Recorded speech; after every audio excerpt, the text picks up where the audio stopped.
Welcome into another edition of Beyond the Darkness. I'm your host for the week, Tim Dennis, your co-host and producer of the show. Dave is back from England. However, we're getting ready for Michigan Paracon. If you're not familiar with Michigan Paracon, well, by gosh, you should be. Just go to darknessevents.com and take a look. There's still some tickets available. Very few, however. They're going very quickly. It's one of the only events that Dave and I will be at, both together, during 2017. So you want to get a hold of tickets right now. I also have it on a good word that Mally will be there as well. So, hey, the three of us will be together at Michigan Paracon. So be sure to get your tickets right now if you don't have them. It's up in Upper Michigan at Keewatin Casinos. And again, just go to darknessradio.com, get your tickets, and come see us this weekend. We're going to have a good time. We've got a huge show tonight, folks. And this is a very fascinating topic. Our guest is George Dudding. He is the author of a brand new book called Devil Monkey. George's interests include UFOs and aliens, ghosts and apparitions, cryptids and cryptozoology, strange and paranormal activity. He's got an education in mathematics and physics, both a BA from the Glenville State College and an MA from West Virginia University. He specializes in physics and mathematics. He currently resides in Spencer, West Virginia at Duddington Manor and taught mathematics for 36 years in Roane County schools. George is also the author of a series of books involving an array of topics such as UFOs, monsters, strange occurrences, and the paranormal. Let's welcome to Beyond the Darkness, George Dudding. Hello. Hello. Good evening, George. How are you? Very good. Good to hear. This is a fascinating topic, and we'll kind of jump into it in a bit. But first, I want to get a little bit about you. Now, everybody has their start with the paranormal, with cryptids, and with all things fascinating about the paranormal. You, of course, look like you're interested in all facets of the paranormal. But let me ask you this. What really got your interest going? What was the first time you remember having a fascination with the paranormal? Well, I was born in Mason County in 1950. That's in West Virginia. That's where Point Pleasant is. And when I was in high school, that's when the big Mothman set in down there. And it was this first hearing of Mothman, or was it the fear of Mothman? What was it at first that got you enthralled with Mothman? Well, we weren't really in fear of Mothman, but quite a number of people were seeing it, and I knew some of the people that saw it, and so I kept track of it and saved a lot of information on it. Later on, I wrote a book on that called "The Tale of the Mason County Mothman," and then that was followed a year afterwards by the Silver Bridge collapse, and I was there about 45 minutes after the bridge fell, stayed there most of the night, and I kind of got into that too. But about 4 years ago, someone said, why don't you write something on that Mothman instance and that bridge? So I did. That's how it got started.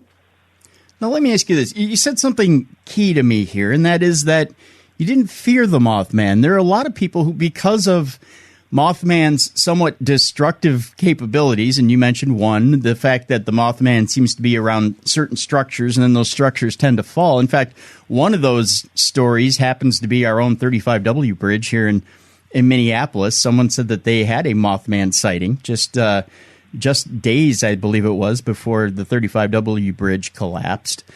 A lot of people tend to think that Mothman may be responsible for that kind of destruction, and you would think that would incite some sort of fear if Mothman were in your area. But you say there was a distinct lack of fear in that area. Why? There was a degree of fear.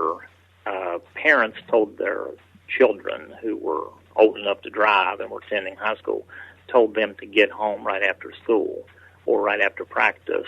My father told me to stay away from the TNT area and not to go to that area. My father, who is not a person that believes in paranormal events or anything in particular, but he said there's something up there and there's something wrong. Stay out there. And when your father tells you this, that normally is something that, a kid at the time would go, hey, there's something wrong up there. Well, I'm going to go find out. Does that pique your curiosity even more?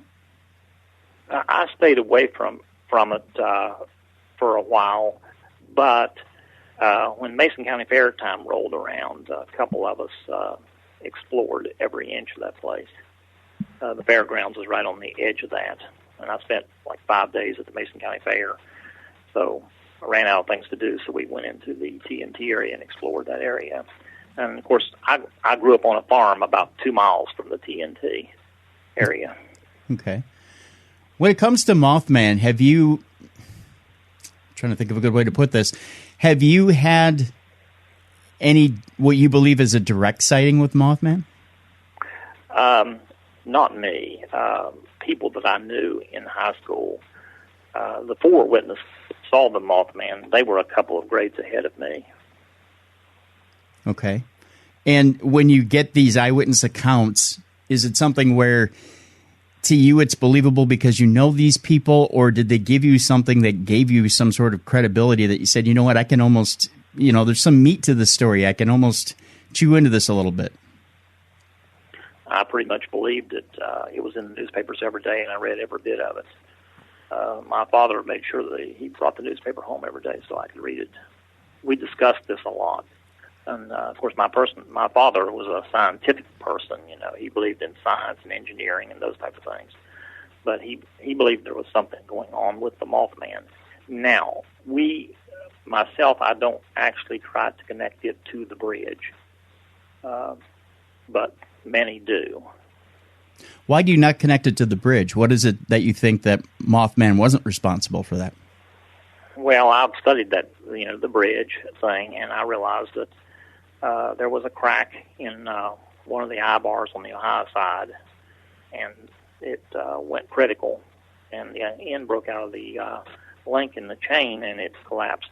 I think it was a structural failure. I don't really think that a creature did it.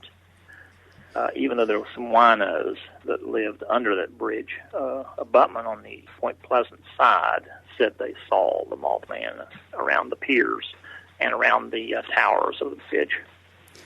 See, and much like with that bridge, with the 35W bridge, it was a lot of the same thing. When the state came out and talked about structural damage, they specifically talked about how everything from the design of the bridge to flaws in the actual structure of the bridge when it was built were essentially what made it the cause of its own downfall.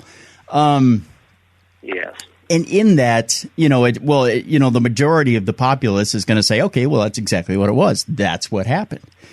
But I'm curious, when your father brings home these newspapers, is it reported in the paper that, hey, this is definitely Mothman that's behind the bridge, or are you seeing a more balanced account of, you know what, this could be structural failure, this could be... Yeah, go ahead. This could be structural failure, or are they seriously taking Mothman as a real, not only possibility, but probability for the collapse of the bridge? No. When the Mothman incident occurred, it was just a creature, an unknown creature, hanging around the TNT area and also flying over certain areas of Mason County. Then when the bridge collapsed, it was considered a structural failure. This link of the Mothman and the bridge actually didn't come up until a few years later when John Keel came out with his book, Mothman Prophecies. Okay.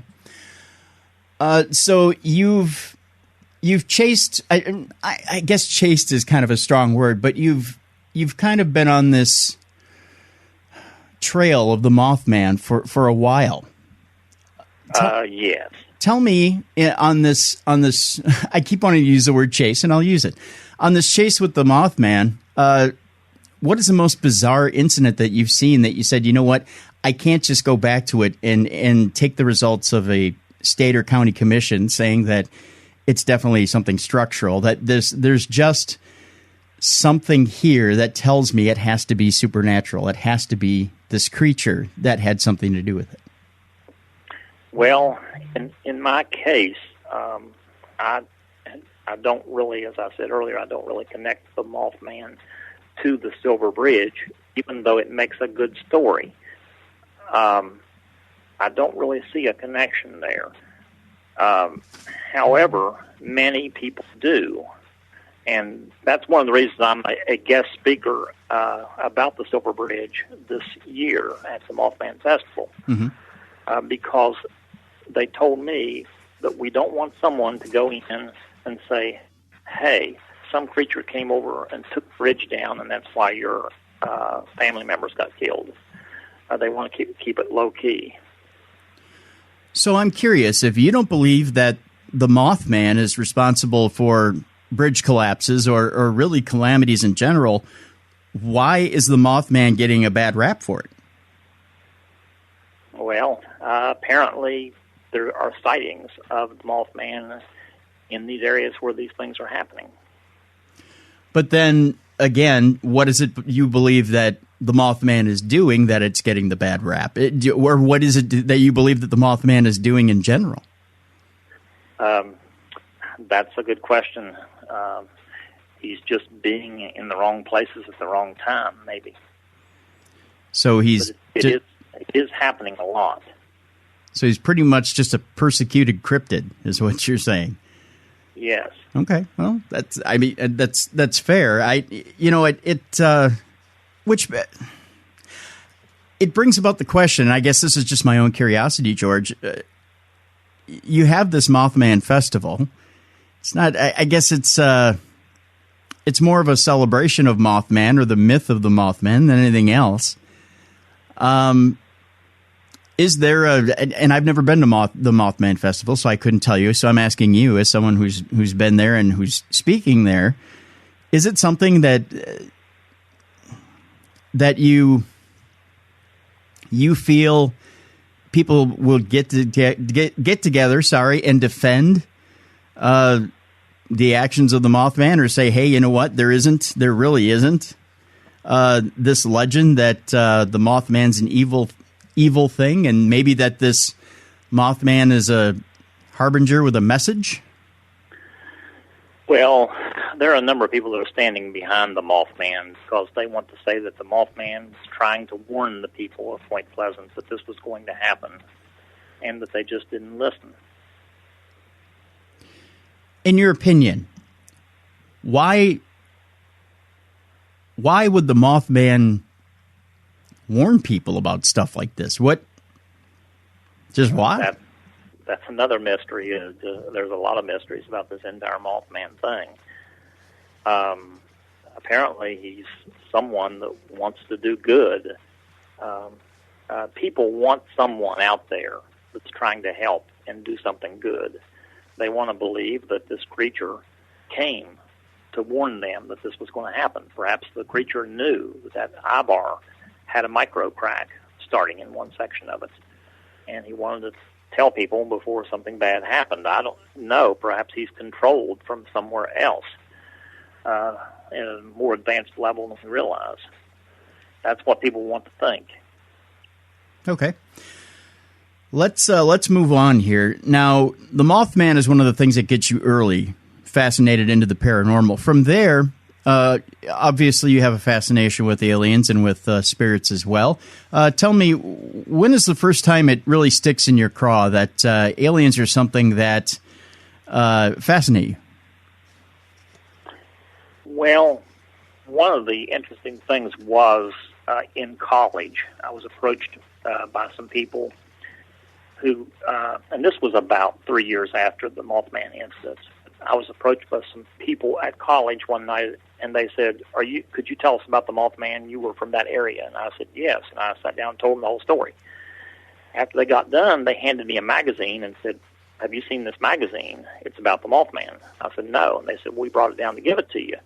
They said, but what we wanted to tell you was we had our own little encounter a few years ago up here at Flatwoods, West Virginia. And they told me the Flatwoods Monster story.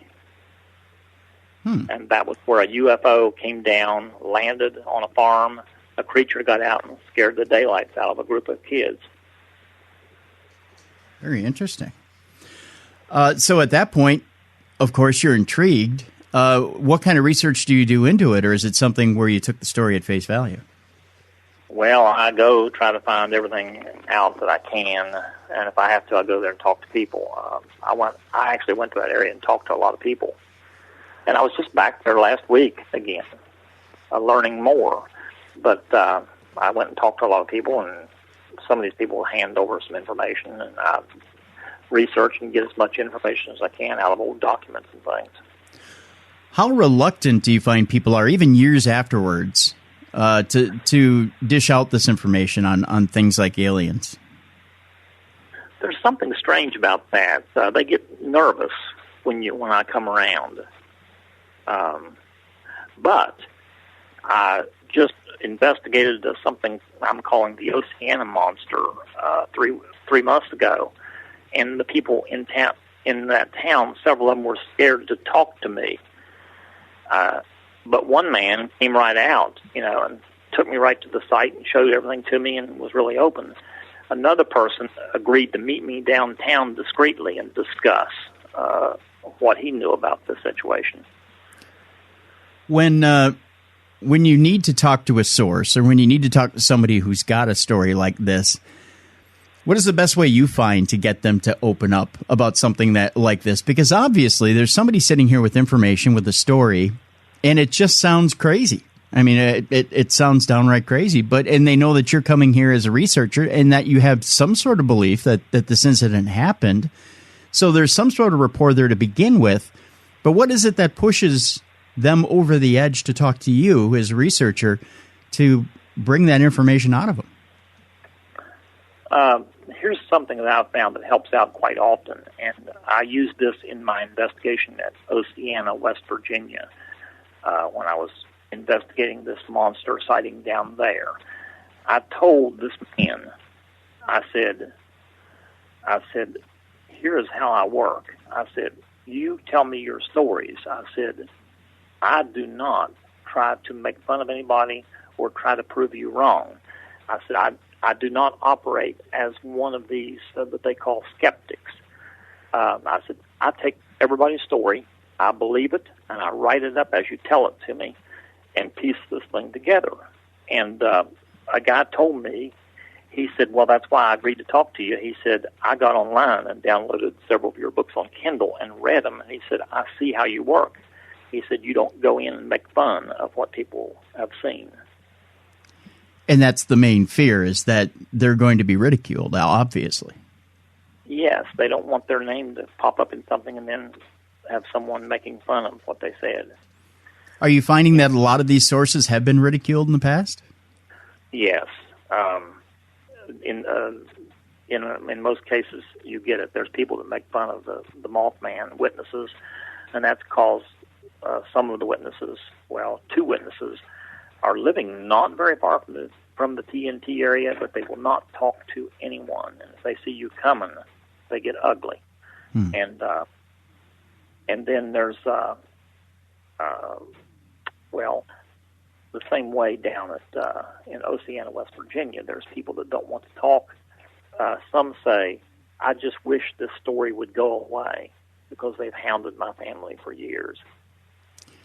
Do they realize, though, in Oceana that this is really like a permanent scar on the land or a permanent imprint on the town? Yes. It sort of is. But now, after they read my book, there's going to be some curiosity about that. And it may help the tourism industry, which is something they've been wanting down there. So really, it's a mixed bag. I mean, you want it to go away, and you want the stigma to go away. You don't want to be known as that kooky little, quirky little town, but at the same time, you need the economic stimulus. Yes. And when you read my book tells what happened, and it fully supports everybody in there. It says, my book basically says, the Oceana Monster story was all truth. It actually happened. There's nothing in my book that would make you say, oh, I bet it didn't happen. I bet they lied or made it up. No, my book is fully supportive of those people. Without giving away too much of the book, obviously, there had to be some key pieces of evidence that anyone could track down or that anyone could see. Is it physical evidence that you've documented in the book, maybe pictures of, or somewhere that you could send somebody to look at something? Is there something in there that really is kind of the centerpiece of it all? Well, first, it all happened when a policeman responded on a call. The policeman ran up against the creature. He was in danger. He drew a gun and fired. He then called for a backup unit, and the chief of police was several miles away, and he came as fast as he could to the scene. And when he got there, there was still gunfire taking place. The chief of police jumped out, and he pulled a weapon too, and he fired a few rounds. That's why I kind of went with the story. As a matter of fact, a little something most people don't know about me is that I did serve as a policeman part-time for 8 years here in Spencer. Oh, okay. And so I connected with this policeman right away, mm-hmm. and with this chief of police, and that happened, 30, 40 years ago. This incident did, but the chief of police is still alive, and the other officer died. But I connected right to them when they found out that I had been in law enforcement some myself. That they opened up more. And obviously that creates the rapport that gets you what you need. Yeah. Real quick before we go to break here, George, there's the fascination with ghosts, and I think we all have had one story or another where we swear we've had some sort of interaction with a spirit. I'm curious on your part, what interaction you've had or what it is that fascinates you about spirits in the afterworld. Well, I know a lot of people have been reporting a lot of things, and I really haven't had a lot of experience with ghosts and so forth like this, but it is kind of interesting. I use a lot of electronic equipment to test for these so-called signs of ghost activity, mm-hmm. Signs of haunted and paranormal activity. I now have my own kit over here of equipment that I take with me when I go out on into a haunted area. I did a lot of work at the Spencer State Hospital here before it was torn down. I got my foot in the door there, luckily, before it was torn down, and I wrote 3 books on that. But I found a lot of signs of activity, mostly electronically and temperature-wise. Some really strange things, like if it's a 97-degree day and you're scanning a cemetery and you come to a tombstone and your thermometers drop the temperature down to, 60 degrees, and that area is cold or something. I can't hardly explain that. I've had that happen, and then you check and you have heavy electromagnetic activity, then, that's something that I go on. Now, I did see something. I actually saw something that I think was a ghost once. And how so? What happened? Well, it was a night, and I saw it actually here. I actually saw it here at the house. I don't go into this too much. There's different reasons, but it kind of it shocked me, and I can't explain it. I was fully awake. I was up doing something, and all of a sudden I saw something. And somebody might say I hallucinated for some reason, but I don't know why, because I don't use drugs or alcohol or smoke, so mm-hmm. I don't know what it was. But I saw that. And also while investigating the state hospital in the basement, I saw something black moving around. and I thought it came out one door and across the hall and went in another door. But when I went down there was a door it could have came out of, but I couldn't find the door that it went into.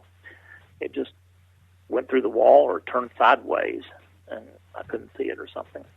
So would you say that was a shadow person or a classic sighting of a shadow person?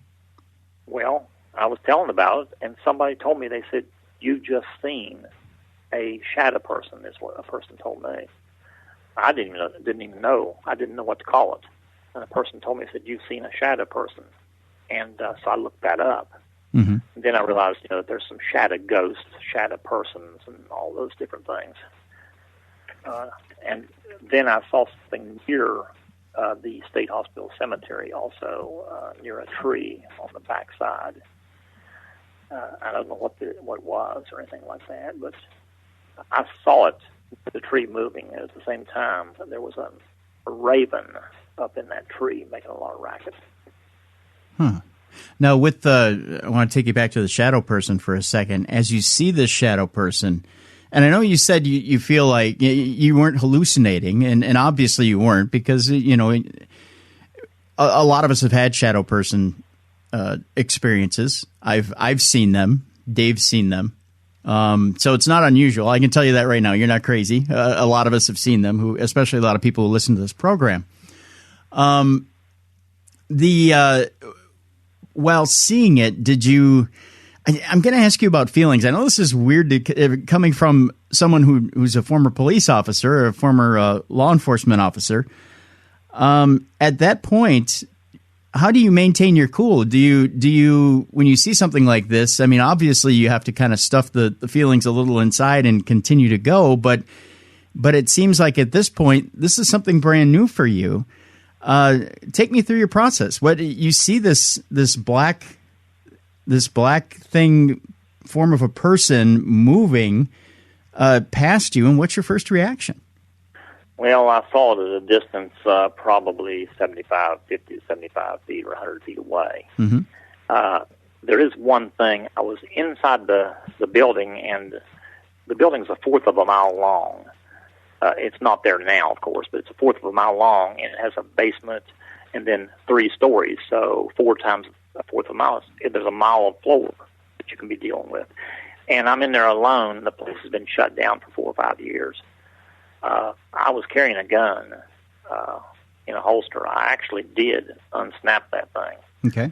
Because I didn't know what was going on, because, I thought I might get jumped or ambushed there. So I did unsnap that. But I thought about this. A gun might not help against something weird like that. Well, I was going to say, was there that type of activity known at that hospital? Were there a lot of looters or kids or people that just used to go and vandalize the hospital? No, not quite. It was pretty well locked down. Okay. But whenever I would go there, it would be fully locked down, but I could always walk around and find a door open. And there were signs. Somebody was in there from time to time. Okay. Now, you've had this experience with the shadow person. Have you had an experience with what we would, I guess, term a disembodied spirit, or even a full body apparition, something where it might have been even malevolent or even friendly? Not really. The thing I saw here, the ghost that I thought I saw, I'm pretty sure I saw. I didn't think that it was unfriendly or anything like that. As a matter of fact, I'm sure it wasn't unfriendly. But it's something I can't explain. But it didn't bother me. I saw it, but it stuck on my mind, and it was 4 years ago when that happened. So you felt like it was almost part of its natural environment, like it might have either been a patient at this hospital or a worker? That I saw here at the house, actually. You saw that at the house? I saw it at home. Really? So it followed you home? Well, no. I think it was here. I think it was here at the house. And there's some details on that I don't really talk much about. Okay. No, that's fair. I mean, now, at the hospital, I saw several things there. Now, I've only seen something one other time, and that was at a cemetery about 60 miles from here. Late at night, I saw something there at a cemetery. I don't know exactly what that was, but I've done investigated a lot of cemeteries. All right. Well, I tell you what, George, at this point, let's take a break. When we come back, we're going to talk about the subject of the new book, Devil Monkey, something I've never heard before, but it's a strange and creepy creature. It's roaming Appalachia, the Midwest, and Alaska here in the United States, and supposedly for over 100 years. We'll get into it with George Dudding here in just a moment on Beyond the Darkness.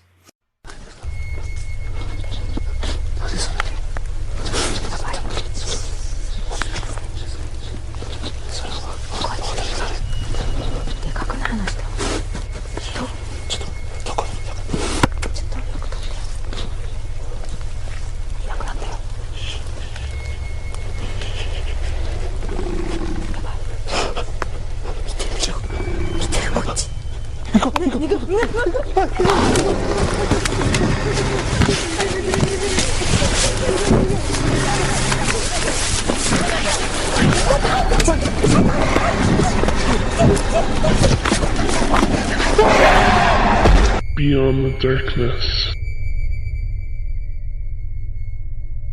Welcome back. It's the second part of Beyond the Darkness here on Podcast One in the Jericho Network. I am Tim Dennis filling in for Dave Schrader, who is back from England, but we'll be both together this weekend. We're preparing for Michigan Paracon, which, by the way, if you don't have your tickets, darknessevents.com. Get your tickets right now, darknessevents.com.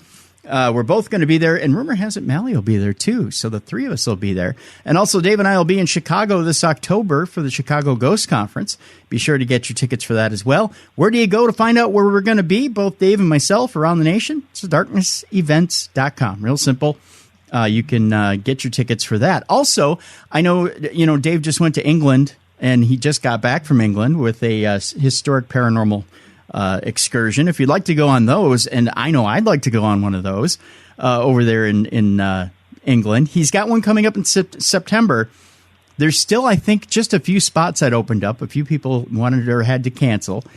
And so there's a couple spots left. If you want to go to England and explore merry old England and all of its paranormal possibilities, darknessevents.com. There's only a few spots left, so be sure to get in on that. Our guest today is George Dudding. The book is Devil Monkey. It's available right now on Amazon.com. We'll also have a link to his website, gdparanormal.com, where you can learn more about George. George, welcome back to the program. Let's talk a little bit about the devil monkey itself. Now, this is a creature that, as you report in the book, has been around for over 100 years. And I got to tell you, in the years that we've been doing both Darkness Radio and been doing Beyond the Darkness, I don't think I've ever heard of a devil monkey. What exactly is a devil monkey? Well, the devil monkey was seen as early, maybe as back in the 1800s, maybe up in Alaska, and then as far back as 1875 down here in Ironton, Ohio. I've gone through and determined from all the description people has given that this devil monkey has shaggy fur. He has clawed feet with 3 toes, a face and a nose like that of a canine. And that was I thought was kind of strange, because that starts sounding like a dog man or something. Mm-hmm. But then there are things that sets it apart from dog man. It has small pointed ears. It has the body, which some people say is like a baboon. But then it has this long, bushy tail. It's around 3 to 4 feet tall. But sometimes it's been as tall as 8 feet in some of the descriptions. And it's able to leap distances, they say, of around 20 feet in a single jump. Really? And that's what seems to be coming out in all of the encounters right there. Now, this creature has been seen anywhere from Appalachia, the Midwest, Alaska, different areas of the United States, and there's not one climate that seems to be that they have in common other than summer. You would think with something that sounds like a cryptid that's a primate that there would be one consistent weather pattern there. Is there something that you found with this creature that allows it to sustain itself in both summer and winter? That's just it. There has been evidence that it has used caves in a few cases. Now, there's this thing about where some think that they mistake it for like a kangaroo, okay, or something. But, I don't know. Kangaroos don't normally live out in the wild in this country. Yeah. Like this was down in maybe Australia or something, I would go with the kangaroo thing. But the devil monkey kind of, in a way, resembles a kangaroo. And some people say that it's like a marsupial and like a primate combined or something. It has strong hind legs and then short front legs, like a kangaroo, and it can leap, and that's why in some cases there was a number of reportings out through the Midwest of kangaroo sightings in the 30s, mm-hmm. and they say that Lauren Coleman has referred to those as phantom kangaroos, actually kangaroos that don't exist, but they're actually something else, and this devil monkey is what they believe it is. Now, has there been any reports or anybody said anything about this devil monkey potentially being imported from somewhere? Because it's also been reported in other countries as well. So could it be that this devil monkey came from somewhere other than the United States? It's not indigenous? Well, a couple of doctors that were working for the Public Health Service in the Himalaya Mountains back in 1953 ran into 7 of them along the trail. And at first they thought they had run into something that the Sherpas described as a Yeti. But these things didn't quite meet the description of a Yeti, and then they had these long monkey-like tails. And so it's been, reported in Nepal. It's also been reported in the United Kingdom and in Canada. And those are pretty much the only other countries I've found it in. So where do you believe this creature's got its origins, or where have you discovered that this creature may have its origins? Well, it could have originated over in maybe another country and maybe crossed over here back when we had that bridge between Asia and Alaska, an ice bridge that was across there, or whatever that was. It was low water level maybe, and the land was exposed. But that's the same theory that they say that Bigfoot may have crossed there in the United States. Right. It could have come across. It could have come across there, or it just might have been around here all along. Go ahead. Oh, I was going to say, much like with Bigfoot, and you talk about, Bigfoot's got different variations, different names throughout the world, in different, with, is it the same with the devil monkey? Is it known as something else in Nepal or known as something else in another country? Or does it pretty much... It's been known as different things. Now, the Choctaw Indians in the United States, or North America, the Choctaw Indians always talked about a creature that they called the Nalusa Falea. I think it's how they pronounce it. It was a thin black creature with pointed ears, beady eyes, and had a long tail. And but however, that creature seems to crawl close to the ground rather than walking upright and hopping and jumping. And as a matter of fact, this devil monkey is quadrupedal and bipedal both.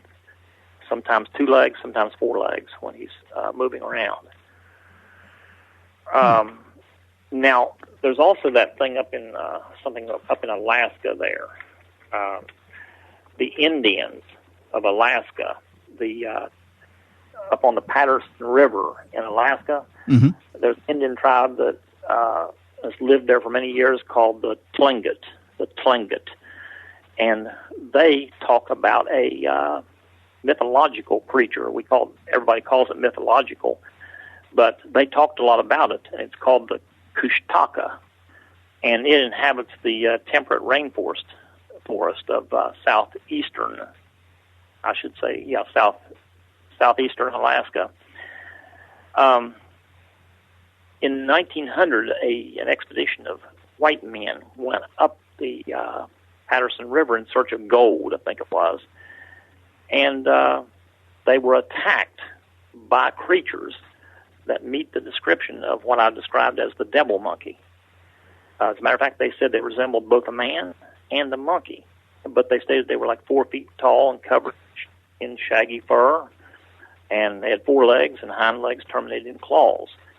And then a fur trapper in that same area, he experienced an encounter, and he lived to tell about it. He made a mistake by going back into the woods and continuing trapping, and he never returned.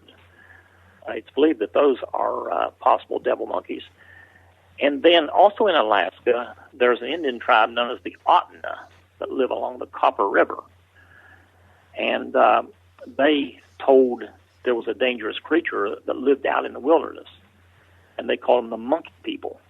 And they had a name for them, Katani, meaning tailed ones. Now, what I was amazed about is I was writing this book. I happened to see an episode, and I don't watch a lot of these, but I saw an episode called Lost in Alaska, starring Ken Gerhard.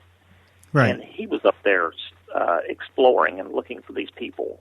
They say that people that go out into the wilderness don't come back, or they find these people killed, and they believe that the Tawny is who's getting them. And it's also believed that these are some type of monkey people or devil monkeys. So the devil monkey is carnivorous, as I understand it? It seems that it is. And that's why I would consider it dangerous. It has attacked farmers' livestock and things like that. It has killed dogs, chewed them up. It's attacked ducks and geese and cattle and different things like that. How many human attacks do you know of? Well, the thing I just told you there, they believe, that trapper up in Alaska, mm-hmm. he was attacked, but he got away. But it's thought that when he went back to the woods, maybe he didn't get away the next time. There was a preacher, I refer to him as Reverend Harpole. Some accounts say that he's Reverend Lepton Harpole, and others say he's Reverend Marsh Harpole. Well, I researched that and found out they turn out to be brothers, and somebody got mixed up and they interjected the wrong one into the story, and I don't know which one. But he was squirrel hunting out in Mount Vernon, Illinois, and a devil monkey essentially jumped out of a tree and nearly knocked him down. And then it turned on him and attacked him. But he was able to hit it with the barrel of his shotgun and knock it senseless, and then he fired a shot at it and drove it back into the woods. Interesting. But he described it, and it meets the descriptions of a devil monkey. Now, we're talking about this devil monkey like it may be indigenous to this planet. Like it may be something you would find among species of monkeys or kangaroos or marsupials or some sort of cryptid species that's easy to explain away. Well, it's probably a cousin of this species or this species. Is it your belief that this creature, this devil monkey, is indigenous to Earth, or could it come from somewhere else?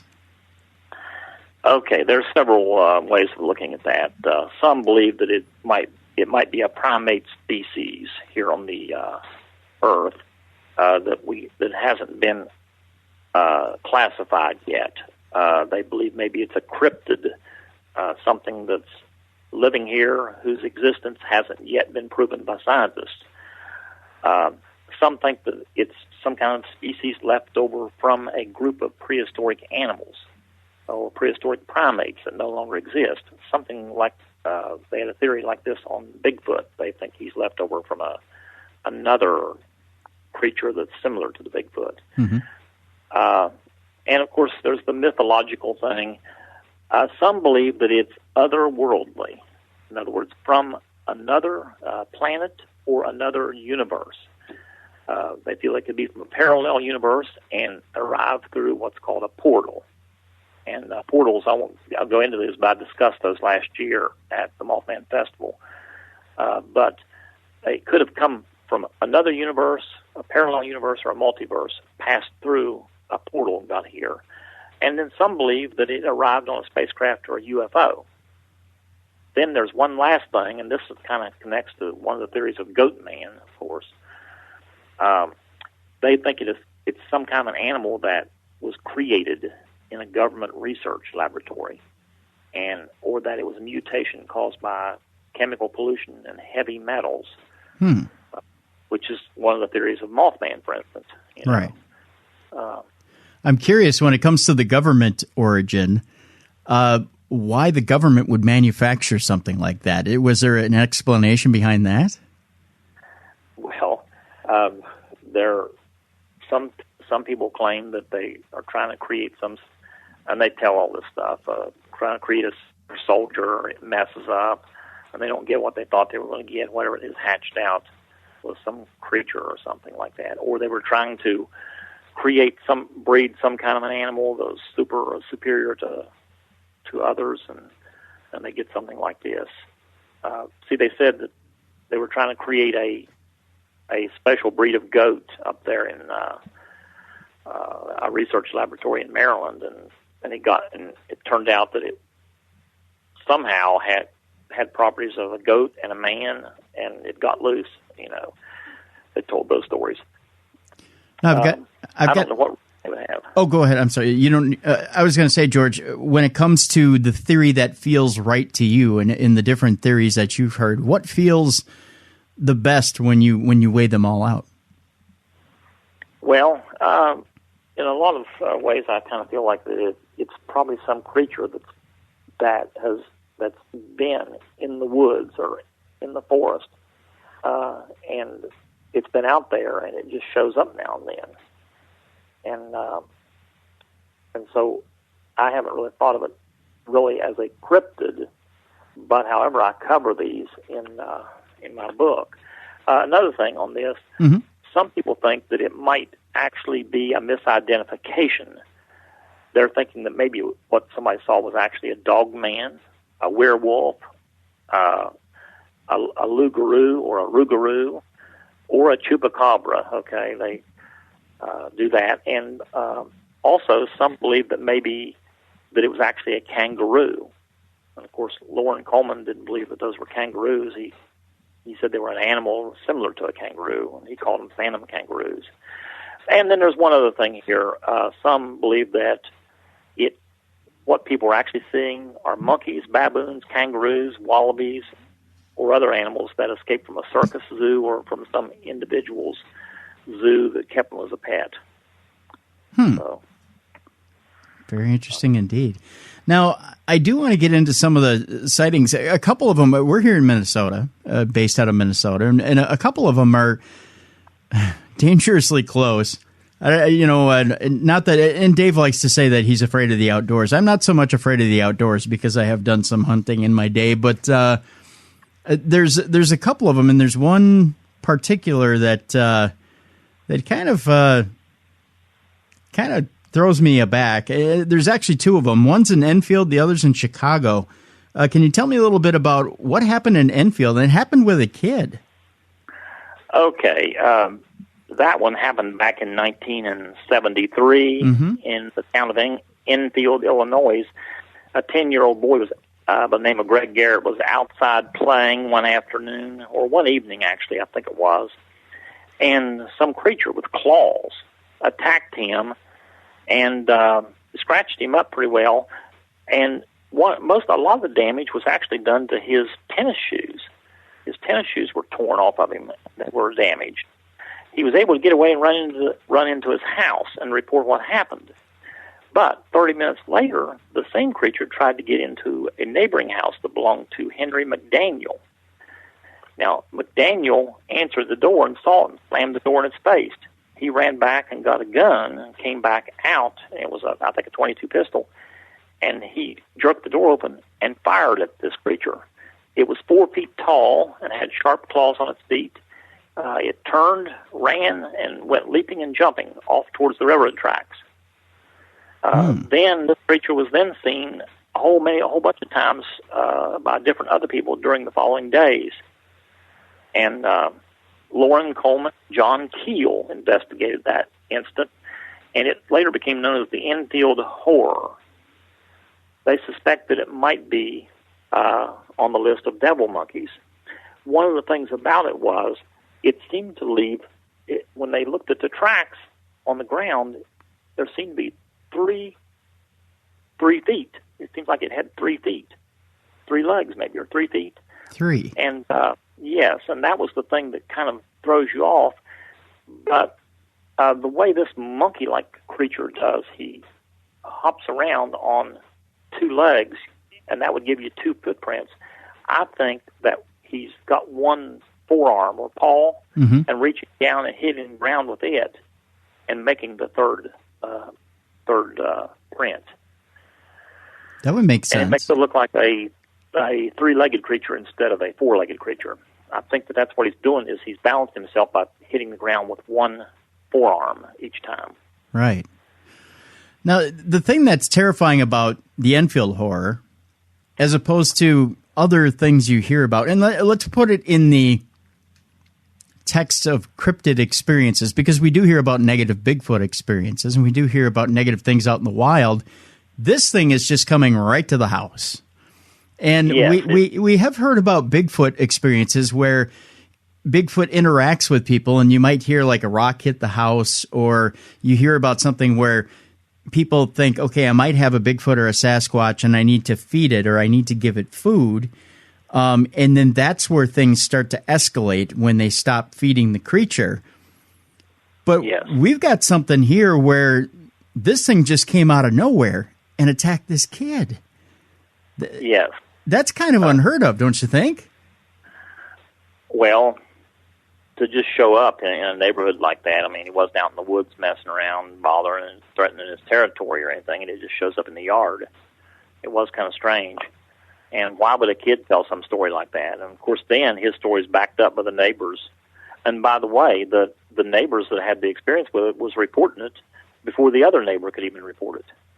The neighbor didn't even know that the child had been attacked. So it's a strange thing. Very strange indeed. Again, we talked about the kangaroo sightings in Chicago. Now, in the early 70s, there was, in 1974, there were 2 patrolmen that had what might have been an experience with the devil monkey. Can you talk to us a little bit about that? Well, yes. The names of the officers was Michael Byrne and Leonard Siagi. They had went on an early morning call to a neighborhood where there had been a kangaroo reported. So this was very unusual, and they arrived, and in an alley they found what seemed to be a 5-foot-tall, 150-pound animal that did resemble a kangaroo. They tried to actually capture it, and I think they got in a fight with it, and one of the policemen slugged it in the jaw with his fist to try to knock it out, and he pulled the handcuffs out, and they were going to try to handcuff it because its front legs was just thrashing around. But the animal whipped these 2 policemen, and it jumped over a fence and escaped. And some other cruisers showed up with other officers, but by that time the creature was gone. But later in the afternoon and during the following days, it was seen at other locations around the same neighborhood. And a little more about this is it resembled the kangaroo, but then there was things about it that made them think that it wasn't a kangaroo, but they were confused with that part, and that's why it is written up as a devil monkey here. Lots of sightings in Kentucky as well of this devil monkey, and it seems like there are a lot of things in common with the description of what the devil monkey was, especially amongst everybody, like you're saying, with the claws and the kangaroo baboon type body. It's fascinating. There's also a episode in, I believe it's DeRidder, Louisiana, that's particularly interesting. Yeah, that first the first signs of something happening in Louisiana was in 1996. A biologist that was employed with a biotechnology firm saw a creature moving around in a field near his house, and then it leaped across a fence. It actually met all the descriptions that we've talked about, descriptions of the devil monkey, and it ran on 4 legs and stood up on 2 legs, around 4 foot tall, and had a rough coat of fur and a long bushy tail. And ears that were pointed. It had yellow eyes and a snout, and thick hair on its face, and arms with hands bearing claws. Later on in 1996, a motorist was driving along, and it's listed as State Highway 12 near DeRidder, Louisiana. And this motorist saw a figure lying along the side of the road.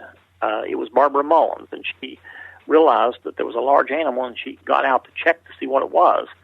And I think she thought it was a person, and then realized that it was something that looked like a baboon or a monkey-like animal with claws on its feet and pointed ears. And she took some photographs and so forth, and they investigated that incident, and it later became known as the DeRidder roadkill case. Wow. But it had people noticed, cryptozoologists noticed that it had these descriptions that would meet up with a devil monkey, and it wasn't a baboon or anything like that. It had those other features. Now, it's not just the Midwest or the South. There's even been a report in the Northeast and this is what confounds me, is that it's different climates, it's different areas of the country. It's not just, one centralized region. Like when we think of monkeys, we would, even in the United States, you would think Florida, or you would think, somewhere hot and tropical. Danville, New Hampshire, there was a sighting in 2001. It was, pretty, I don't want to say recent, because to me 2001 is pretty recent, but there was even a report recently in Danville, wasn't there? Okay, in around 2001, the fire chief was driving through town in Danville, New Hampshire, and he saw a large primate, 3 or 4 feet tall, with reddish-brown hair and dog-like snout. And, of course, it had all the other features of this devil monkey we're talking about. It jumped out into the road in front of his car, and then it went hopping and skipping on down the road. 11 other residents also saw the strange creature during the following weeks. And then after that, there was at least 9 sightings. They sent out search parties with dogs. That didn't pan out. But then in 2015, which would be 14 years later, somebody reported a creature of the same description, and they said that they thought it was dragging the body of a child. No child were ever reported missing, and the creature wasn't seen after that, so they don't know what happened there. That's chilling. Now, I don't know about that. Even though you can't back it up that there is a child missing or any child reported, but to think that this creature might have gotten a hold of a small child, rendered it, and then was carrying it around. To think that you could run across that, see that, or even have to report that is just chilling. Well, they said that if it wasn't a child, it was a large doll baby. They tried that theory. Now, there's a woman in Duncansville, Ohio, who actually had an experience who could tell you what it sounded like, correct? Well, yeah. That happened in 1997 near the Shawnee State Forest. Now, that area is an area of high strangeness, they say. Okay. There's some kind of research center right near there. And I can't remember what the research center is, but I think it was General Electric does something there. And also, there's a church there where they said that an effigy or something of Jesus Christ was burned in the front door one night. And that's spooky. I mean, they're saying that basically he appeared there in front of that door, and then his image was burned into the door. But anyhow, on that night in 1997, Debbie Cross was watching TV, and she heard noises outside her house. Her dogs were barking, and she looked out and saw something near a pond, which must have been about 30 feet away. And she saw a creature there meeting the description of the devil monkey, and it finally hopped and skipped and moved away. Her dogs tried to chase it, but she managed to call them back. And the devil monkey was growling. It emitted a low growling sound, and then later on it gave off a screeching sound. And in some other cases, the screeching sound has been like the screeching of monkeys. So that kind of makes it seem monkey-like. Which is unlike anything you would generally hear in that area of the country. I can't think of any creature you would hear a screeching out of, like a monkey. It could, it could growl. Right. It could growl like a bigger animal and then screech later.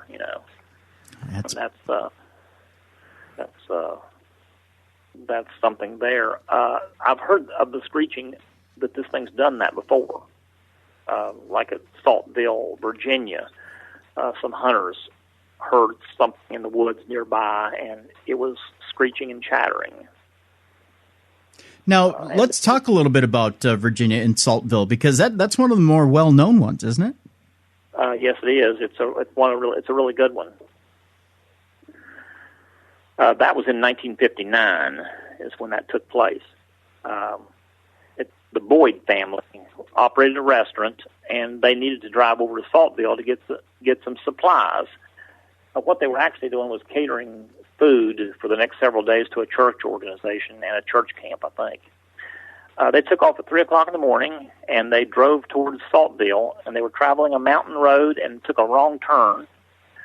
And suddenly, some kind of animal leaped off the embankment into their car and thrust its face right up against the passenger side window. Pauline Boyd was the daughter that was riding in the car. She stated that her mother got a close-up view of the animal and described the fur and hair. It was light-colored with a white blaze of hair on its neck and stomach. And that's another thing, too. In some of these devil monkey sightings, there's been a white blaze of hair on the neck and stomach. She says it walked on two legs. They were muscular legs, and it had a pair of short front legs. The scary part was that the animal, which resembled an ape or baboon, began to chase them and attack their car. Oh. They stepped on the accelerator pedal and sped away. When they arrived at Saltville, someone examined their car and found deep scar marks on the passenger side door. And the scar marks were configured in rows of three, which is consistent with having three claws on each foot. Mm-hmm. A couple of days later, in that same area, two nurses were driving home, and they were driving a convertible. And the same creature, or a similar creature, jumped out and attacked their car, and it ripped the canvas top off the convertible, but they were able to escape. Later on, and this is several years later, in 1990, a couple purchased some property with a mobile home in that same area, and they were going to spend the weekends there. They were on the way there when they saw something in the road. Now, they were traveling along a highway that runs parallel to Interstate 81, and all of a sudden this creature came out in the road. It meets the description of a devil monkey once again. Right around that same area in 1973, a man was driving from Marion, Virginia to Tazewell, Virginia. And he was on a mountain road, and he was about 12 miles or so east of Saltville. All of a sudden, a creature ran out, and his arm, he was driving real slow up mountain road with the window down. He had his arm hanging out, like a lot of people does. Mm-hmm. And this creature grabbed his arm and almost ripped his arm off. He got loose. He jerked it loose and shoved down the accelerator pedal and took off and left it behind. And so Saltville's been, a big area in Virginia for the sightings. I'm curious, George, with all the, it seems like pounding of cars and the attack on the cars. Had you heard of anything where had anyone been aware enough to think of grabbing some sort of a fur sample, or had this devil monkey left some sort of DNA or something behind where you could take the sample and have it tested and try to figure out where exactly this thing it comes from, what kind of genus it is? Well, in all of the cases I have read, nobody has harvested hair samples, or it's nothing said about it. The only place that they might have harvested samples, but nothing was said about it, would be that DeRitter roadkill case, mm-hmm. because that animal was laying dead along the road, and she took pictures of it. And I'm wondering, and nowhere does it say anything about it that I've found, if they went back out there and got samples off that animal and looked at it. I don't know. I would think they would. You got to wonder if the state or county highway department, whoever's taking care of roadkill out there, if they just thought it was just another piece of roadkill and scooped it up and got rid of it. I mean, well, I've worked in an area along this line, and when they call in a roadkill or any kind of strange creature sighting, the police ignore it. They always try to ignore it. Sometimes they don't even respond on the call. We have an incident right here where there was a UFO landing on a hill, and the police didn't even bother to go. Really? Yes. They laughed it off and refused to respond on it. They took it as a joke. Now, have you ever heard of the opposite, where they don't respond because of fear? Well, it could be that, because once you respond, then you've obligated yourself to do something. Yeah. And you may not. Well, for one thing, in this case, it was going to mean getting out of the car and walking up on a hill, with quite a ways up on a hill. Sometimes they're allergic to that type of thing. That's a good way of putting it. Allergic. I'm allergic to supernatural danger. That's a good excuse. I like that excuse. Yes. I don't want to leave out our friends in Canada. We have a huge Canadian audience, George, and it's not like they're immune from the devil monkey at all, are they? No. I believe there's been several things up there in the New Brunswick area, Nova Scotia area, and the British Columbia area. In 1979, near the town of Nelson, and I don't know how to pronounce some of these things, Nelson Miramichi. Miramichi, I believe, yeah. In New Brunswick, Canada, a guy working as a security guard by the name of Roy Hanley was working at the Acadia Forest Products Mill. He saw a creature within 10 feet of where he was standing. The creature apparently was just as shocked as he was, and the two animals stared at each other. I think it scared him, and I think it may have scared the creature. It took a few hops, kind of like a kangaroo, and then disappeared. And then later, a taxi driver and his passenger also spotted the creature near the same mill. Then finally, other witnesses came forward with stories of similar sightings. That was in New Brunswick. In 1984, in Nova Scotia, Canada, a George Messenger near the Loch Yole Lake in Antigonish County, Nova Scotia, saw a 3-foot tall creature with short legs, and it had strong hind legs, and it was described as being kangaroo-like once again. But they said here that it had a head and snout like that of a deer, really? Which I don't know if the description is accurate or not. But then there was other sightings just like that around Nova Scotia, and also some near the city of Halifax and the municipal town of Guysborough. That's in Nova Scotia. Mm-hmm. Then over in British Columbia in 1969, a large monkey-like animal with a long tail and feet with 3 toes was reported to be stalking the forest near Mamquam, left behind evidence in the form of 3-toed tracks. And, of course, these creatures, all that I've mentioned here, all have these devil monkey characteristics, and that's why I include them in this book. Wow, astounding. And there's even one in England. I want to leave people tonight with the one story from England that's out there. Okay. Staffordshire County, England in 1879. And this one it's a pretty good one. There is a paranormal turn to it. A man was helping some people move from Ranton in Staffordshire, England, to Newport in Shropshire, England.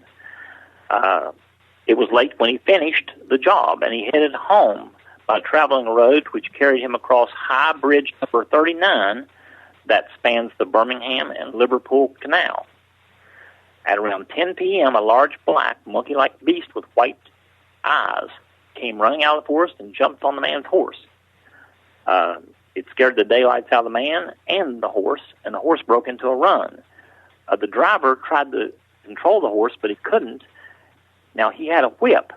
He started cracking the whip at this creature that was riding the horse, and he said that the whip, when it contacted the monster, it just passed right through it. Even though it was there, it was like just nothing there. The creature, the whip, just passed right through it. Kind of like it was a paranormal entity of some kind. But anyhow, the horse ran like crazy, and this man could not get it stopped. Somewhere along the line, the creature jumped off, and he ended up at a village called Woodseaves, about a mile away.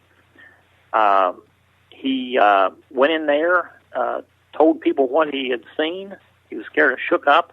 He drank several beers, and it scared the daylights out of the people there, and just about everybody there. In order to go home, they would have to go back and cross that bridge, and so, or they would have to cross that area over that bridge, and those people stayed at that tavern that night. Let's see, Nick Redfern wrote a book about man monkey, and I think maybe he may have talked about this animal in that book.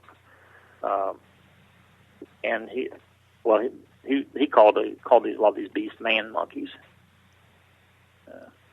Very interesting. Wow. Now I got to ask you this too, George. In closing, there's it seems like with this devil monkey and different attacks, there seems to be no measurement of how strong this thing may necessarily be. When we talk about Bigfoot, you talk about a creature that seems to be able to, rip trees or huge branches out of the ground or have the strength of, 5 to 10 men. Is there any one thing in common that you found with the research of how strong this creature is? It seems like it's a shorter creature, but obviously monkeys are much stronger than their size. Any indication as to whether this thing may be stronger than a Sasquatch? Well, from everything I've read, these creatures are thought to be very strong and act in a savage way if they get a chance. They've been known to attack people and animals both. They can rip body parts off. And there was something where I read where they had indicated that it was known to rip the victim's face off. Oh, things like that. Really? And yes. In the end of my book, I always put a warning in there. In these cryptid books, a lot of times I put warnings in there about people. If you see something like this, to watch out. Don't go getting too curious and approaching it. And I always say, never fall into the misguided belief that such a creature is your friend. You might be in for a surprise, which could lead to your demise. Don't play around with these. creatures. I don't know if they're animals or what, but they're dangerous, I feel. I think that's a good place to leave it. George Dudding is the author of Devil Monkey. It's available right now at Amazon.com. I take it BarnesandNoble.com as well, George? I don't believe it's on Barnes & Noble. Okay. But Amazon.com, there's a Kindle. Yeah, there's a Kindle edition as well? Yes, it comes in. All of my books are generally in Kindle and hard copy both. All right. Be sure to look for it there. His website is gdparanormal.com. Be sure to check that out as well, gdparanormal.com. George, thank you very much for joining us tonight on Beyond the Darkness. Okay. Thank you, Tim. It was good being here. It was great having you aboard. Folks, again, join Dave, Mally, myself out at Michigan Paracon this weekend. Tickets are still available. There's just a few left remaining. Be sure to get those tickets right now. Go to darknessevents.com, click on the banner, and be sure to join us out there. It's going to be a great weekend. Lots of paranormal, well-known paranormal people will be out there at Michigan Paracon, and we look forward to seeing you there, meeting you, getting to know you out at Michigan Paracon. Dave is back next week, and we've had a great week here on Beyond the Darkness. Appreciate you tuning in. For Dave Schrader, I'm Tim Dennis. Have a great and safe weekend, everybody. We'll see you next week.